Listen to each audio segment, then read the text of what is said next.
আসসালামু আলাইকুম আরহামাতুল্লাহি অবারকাতু। আপনারা দেখছেন মফিদি মিডিয়া, সাথে আছি আমি মনসুরুল হক মফিদি। আজ আমরা সরাসরি পবিত্র কোরআন হাদিস রিসার্চ করে গবেষণা করে একটি অত্যন্ত গুরুত্বপূর্ণ বিষয় শিখব এবং জানব। সেটি হচ্ছে এই আমলটি যদি আপনি করেন, এই দোয়াটি যদি আপনি পাঠ করেন, তাহলে ইনশাআল্লাহ আপনার শত্রু যত কঠিন হোক, যত ভয়ঙ্কর হোক, আল্লাহ তাআলা সেই শত্রুর ক্ষতি থেকে আপনাকে হেফাজত করবে এবং সেই শত্রুর উপর আল্লাহ তাআলা আপনাকে বিজয়ী দান করবে। এবং সেই সাথে আপনি যে কোনো কঠিন বিপদের মুহূর্তে আপনি যদি এই দোয়াটি যদি নিয়মিত পাঠ করেন, তাহলে ইনশাআল্লাহ আল্লাহ পাক রব্বুল আলামিন যে কোনো কঠিন বিপদের মুহূর্তে, যে কোনো সমস্যা থেকে আল্লাহ তাআলা আপনাকে খুব তাড়াতাড়ি সমাধান করে দিবেন। ঠিক আছে? তো এটি আমি সব কিছুই দিবালোচনে একদম আপনাদের মাঝে স্পষ্ট করে দেব ইনশাআল্লাহ। একটু কষ্ট করে আপনারা ধৈর্যের সাথে ভিডিওটি দেখতে থাকুন। আর যদি ভিডিওটি আপনাদের বুঝতে কোনো রকম কোনো সমস্যা হয়, অথবা সরাসরি 30 পারা কোরআনুল কারীম থেকে যে কোনো বিষয়ের তদবির গ্রহণ করতে, যে কোনো বিষয় শিখতে জানতে আপনাদের যদি প্রয়োজন হয়, তাহলে এই মফিদি মিডিয়ার প্রত্যেকটা ভিডিওতেই সরাসরি আমি মনসুরুল হক মফিদির নাম্বার দেওয়া থাকে। আমি কোনো পিএস দিয়ে কথা বলাই না, সরাসরি আমি নিজেই কথা বলি। চাইলে আপনারা সরাসরি এই নাম্বারের সাথে ইমো এবং হোয়াটসঅ্যাপ দুইটাই যুক্ত করা আছে। আপনি বিশ্বের যে কোনো প্রান্ত থেকে এই নাম্বারে আপনি যুক্ত হয়ে আপনার মনের কথাটাকে আমাকে জানাতে পারেন ইনশাআল্লাহ। ঠিক আছে? তো আসুন আমরা একটু কষ্ট করে ধৈর্যের সাথে আমরা বিষয়টি এখন শিখে নেই। ঠিক আছে?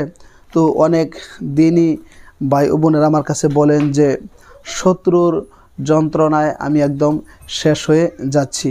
শত্রু আমাকে বিভিন্ন সময় বিভিন্নভাবে কি করে, ক্ষতি করে। ঠিক আছে? কখনো এই জাদুটোনার মাধ্যমে, কখনো ব্ল্যাক ম্যাজিকের মাধ্যমে, কখনো বা কালো জাদুর মাধ্যমে, বা কখনো জিন চালান করে।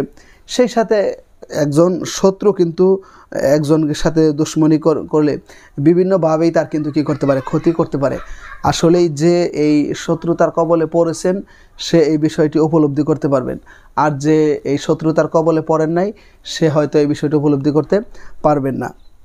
তো এই আমলটি করলে শত্রুতার কবল থেকে আল্লাহ তাআলা আপনাকে হেফাজত করবে। সেই সাথে আপনি দেখা গেছে যে বিপদ আপনার থেকে দূর হচ্ছে না। আপনি একটা বিপদ না কাটতেই আরেকটা বিপদের মধ্যে আপনি পড়ে গেছেন, হয়তো আরেকটা বিপদ না কাটতেই আরেকটা বিপদের মধ্যে আপনি পড়ে গেছেন। টোটালি আপনি বিপদের মধ্যে, সমস্যার মধ্যে আপনি রয়েছেন। তো আপনি যদি আজকে আমি যে নিয়মে আপনাকে আমলটি আমি বলে দেবো, আমলটি যদি করেন, তাহলে ইনশাআল্লাহ যে কোনো ধরনের কঠিন বিপদ থেকে আল্লাহ পাক রব্বুল আলামিন তার কুদরতি সহায়তার হাত আল্লাহ তাআলা এই কোরআনের ওসিলা করে আপনার প্রতি তার কুদরতি সহায়তার হাত বাড়িয়ে আল্লাহ তাআলা আপনাকে তার গায়েবী সাহায্য করে আল্লাহ তাআলা বিপদ থেকে আপনাকে হেফাজত করবে। বিপদ থেকে আল্লাহ পাক রব্বুল আলামিন আপনাকে উদ্ধার করে দেবে ইনশাআল্লাহ।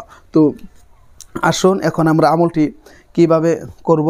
সেটি হচ্ছে, আমলটি করতে গেলে আপনাকে যেহেতু এটি কোরআনী আমল, কোরআন হাদিস রিসার্চ করা আমল, এই জন্য আপনি প্রথমে সুন্দর করে কী করতে হবে, অজু করতে হবে। ঠিক আছে? অজু করে পবিত্র হতে হবে। পবিত্র হয়ে আপনি নির্জন একটা জায়গাকে কী করবেন, বেছে নেবেন, যেখানে কোনো কোলাহল নেই, যেখানে আপনাকে কেউ ডিস্টার্ব না করে, আপনার কোনো সমস্যা না হয়, এই ধরনের একটা নির্জন জায়গা আপনি কী করবেন, বেছে নেবেন। ঠিক আছে? বেছে নেওয়ার পরে আপনি সেখানে বসে প্রথমেই 2 রাকাত সলাতুল হাজত, অর্থাৎ 2 রাকাত নফল নামাজ আপনি কী করবেন, আদায় করবেন। ঠিক আছে? আদায় করার পরে আপনি যদি শত্রুকে দমন করার জন্য, শত্রুর ক্ষতি থেকে বাঁচার জন্য, শত্রুর উপর বিজয়ী হওয়ার জন্য, তাকে ধ্বংস করার জন্য, আপনি যদি আমলটি যদি করেন, তাহলে আপনাকে প্রথমে সুন্দর করে কী করতে হবে, 7 বার করে দরুদ শরীফ পাঠ করতে হবে। 2 রাকাত নামাজের পরে 7 বার করে দরুদ শরীফ পাঠ করতে হবে। এখন আপনি প্রশ্ন করতে পারেন যে হুজুর আমি কোন দরুদ পাঠ করব।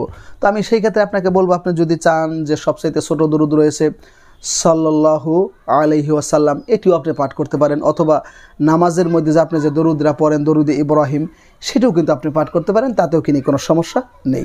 7 বার দরুদ শরীফ পাঠ করার পরে আপনি 41 বার করে আল্লাহ তাআলার একটি গুণবাচক সুন্দর নাম আপনি এইবার কী করবেন, পাঠ করবেন 41 বার করে।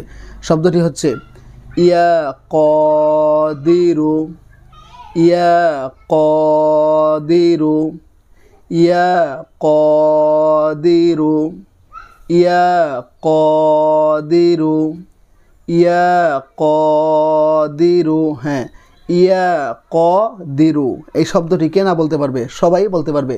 ইয়া কদিরু। হ্যাঁ, ইয়া কদিরু, ইয়া কদিরু। হ্যাঁ, ইয়া কদিরু এই শব্দটি 41 বার করে পাঠ করবেন। পাঠ করে আপনি এই আবার পরিশেষে সুন্দর করে 7 বার করে দরুদ শরীফ পাঠ করবেন। দরুদ শরীফ পাঠ করে শত্রু আপনাকে যে ধরনের ক্ষতি করে, হ্যাঁ, যে ধরনের সমস্যা করে সেটা খেয়াল করবেন। এবং শত্রু যদি আপনার চিনা থাকে, জানা থাকে, তার চেহারা আপনি খেয়াল করবেন। যদি জানা না থাকে তাহলে আপনি বলবেন যে আল্লাহ, এই ধরনের ক্ষতি আমার যে দুশ্মন, যে শত্রু করে, আল্লাহ তার ক্ষতি থেকে তোমার কুদরতি জিম্মায়, তোমার কোরআনুল কারিমের উসিলায়, তোমরা সর্বশ্রেষ্ঠ হাবিব মুহাম্মদ রাসূলুল্লাহ সাল্লাল্লাহু আলাইহি ওয়াসাল্লামের উসিলায় আল্লাহ এই শত্রুর কবল থেকে তুমি আমাকে চিরদিনের জন্য কী করে দাও? হিফাজত করে দাও। আমার ক্ষতি থেকে তার কলবটাকে, তার অন্তরটাকে তুমি অন্যদিকে কী করো? ঘুরিয়ে দাও। এটা আপনি এই দোয়া করবেন। এই আমলটা আপনাকে 7 দিন করতে হবে এই সিস্টেমে। আর যদি আপনি দেখা গেছে যে আপনার থেকে বিপদ দূর হচ্ছে না, বিপদের জন্য আপনি আমলটা করবেন, তো আপনি বিপদের জন্য দুইভাবে করতে পারেন। একটা হচ্ছে, যদি আপনি বিপদের মুহূর্তে সাথে সাথে অজু করে আপনি যদি 3 বার দরুদ শরীফ পড়ে, হ্যাঁ, এরপরে আপনি 41 বার এই ইয়া কদিরু এই শব্দটি আপনি যদি পাঠ করতে পারেন, এবং আপনি পরিশেষে আবার সুন্দর করে 3 বার করে যদি দরুদ শরীফ পাঠ করে সেই বিপদের কথা যদি আপনি খেয়াল করেন, আল্লাহ তাআলা সেই বিপদ থেকে আপনাকে কী করবেন? হিফাজত করবেন। এটা তাৎক্ষণিকভাবে, যদি হঠাৎ কোনো বিপদ যদি চলে আসে, ঠিক আছে। আর যদি মনে করেন যে না, বিপদে আপনি লাগাতার লেগেই আছেন, যে আপনার একটা বিপদ দূর হচ্ছে না, হয়তো আপনি আরেকটা বিপদের মধ্যে পড়ে যাচ্ছেন, আরেকটা বিপদ দূর হচ্ছে না, আরেকটা বিপদের মধ্যে আপনি পড়ে যাচ্ছেন, এরকম বিপদ আপনার থেকে দূর হচ্ছে না, আপনার কোনো কাজের বাধা দূর হচ্ছে না, আপনার সমস্যা একের পরে হতেই যাচ্ছে, তাহলে সেই ক্ষেত্রে আপনি ওই আগের নিয়মেই অজু করে 2 রাকাত সলাতুল হাজত নফল নামাজ পড়ে আপনি 7 বার করে দরুদ শরীফ পাঠ করে এরপরে 41 বার করে আপনি ইয়া কদিরু এই শব্দটি আপনি পাঠ করবেন। পাঠ করার পরে ইয়া কদিরু 41 বার পাঠ করার পরে পরিশেষে আবার সুন্দর করে আপনি 7 বার করে দরুদ শরীফ পাঠ করবেন।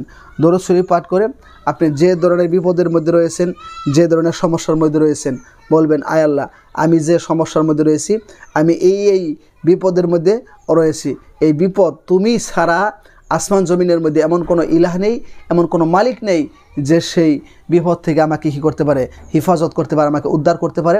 আয় আল্লাহ, তোমার কোরআনের উসিলায়, তোমার সর্বশ্রেষ্ঠ হাবিবের উসিলায় আয় আল্লাহ, এই কঠিন বিপদ থেকে আমাকে তুমি মুহূর্তের মধ্যে কী করে দাও? হিফাজত করে দাও, উদ্ধার করে দাও। কারণ আল্লাহ যদি বলেন কোন, সাথে সাথে সেটা ফায়াকুন, সব কিছু হয়ে যায়। পৃথিবীর কেউ যেটা পারে না সেটা আল্লাহ পাক রব্বুল আলামিন তার কুদরতের দ্বারা সব কিছু করে দিতে পারে, ঠিক আছে। পৃথিবীর সব কিছু সম্ভব আপনার আমলের দ্বারা নাও হতে পারে। এই কোরআন থেকে আপনি যদি কোনো আমল করেন, কোরআনের উপর যদি বিশ্বাস এবং আকীদা রেখে, আস্থা রেখে আপনি যদি আমল করেন, আল্লাহ তাআলা কখনই আপনাকে নৈরাশ করবে না, কখনই আল্লাহ তাআলা আপনাকে বঞ্চিত করবে না। তো যারা এই কোরআনী আমলের ভিডিওটি দেখেছেন তাদেরকে আন্তরিক শুভেচ্ছা ও মোবারকবাদ জানাচ্ছি। আর একটু কষ্ট করে ভিডিওটিতে আপনারা একটি লাইক দিয়ে দিবেন, পারলে অন্যান্য সোশ্যাল মিডিয়াতে শেয়ার করে দিবেন, এবং সাবস্ক্রাইব করে আমাদের সাথে এই মফিদি পরিবারের একজন সত্যিকার সদস্য হয়ে আপনাদেরকে থেকে যাওয়ার জন্য বিনীতভাবে অনুরোধ করছি। হ্যাঁ, এবং যে কোনো সমস্যায়, যে কোনো প্রয়োজনে আপনারা বিশ্বের যে কোনো প্রান্ত থেকে মফিদি মিডিয়া, এটা আমার ব্যক্তিগত ইউটিউব চ্যানেল, এই মিডিয়ার প্রত্যেকটা ভিডিওতে সরাসরি আমার ফোন নাম্বার দেওয়া থাকে। চাইলে আপনি যে কোনো জায়গা থেকে যুক্ত হয়ে ইমোতে কিংবা হোয়াটসঅ্যাপে, এই নাম্বারের সাথে ইমো হোয়াটসঅ্যাপ দুইটা যুক্ত করা আছে, আপনি যোগাযোগ করে আপনি ভাই হিসাবে কিংবা বন্ধু হিসাবে অথবা আপনার যে কোনো আপনজন হিসাবে আপনি আপনার মনের কথাটাকে আমাকে জানাতে পারেন। সেই প্রত্যাশায় আজকের মধ্যে এখানে বিদায় নিচ্ছি। আল্লাহ তাআলা যদি সুস্থ রাখে, সুন্দর রাখে, তাহলে সরাসরি কোরআন থেকে আরেকটি সুন্দর ভিডিও নিয়ে, আমল নিয়ে আমি মনসুরুল হক মফিদি আপনাদের মাঝে হাজির হয়ে যাব। সেই প্রত্যাশায় আজকের মধ্যে এখানে বিদায় নিচ্ছি।